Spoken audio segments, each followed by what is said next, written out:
ಬಳ್ಳಿಯಲ್ಲಿ ಹೂ ತುಂಬಿ ಮರಗಳಲ್ಲಿ ಜೀವ ತುಂಬಿ ಎಲ್ಲೆಲ್ಲಿ ನೋಡಿದರಲ್ಲಿ ಹೊಸ ಹಸಿರು ತುಂಬಿದೆ.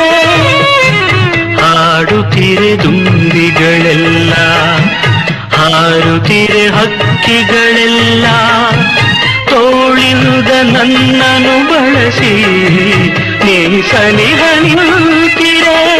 ನಿನ್ನ ಅಂದ ಕಂಡು ಸಂತೋಷಗೊಂಡು ಹೊಸ ಭಾವ ಮೂಡಲು ಈ ಭಾವಗೀತೆ ನಿನಗಾಗಿ ಹಾಡಿದೆ. ಈ ಭಾವಗೀತೆ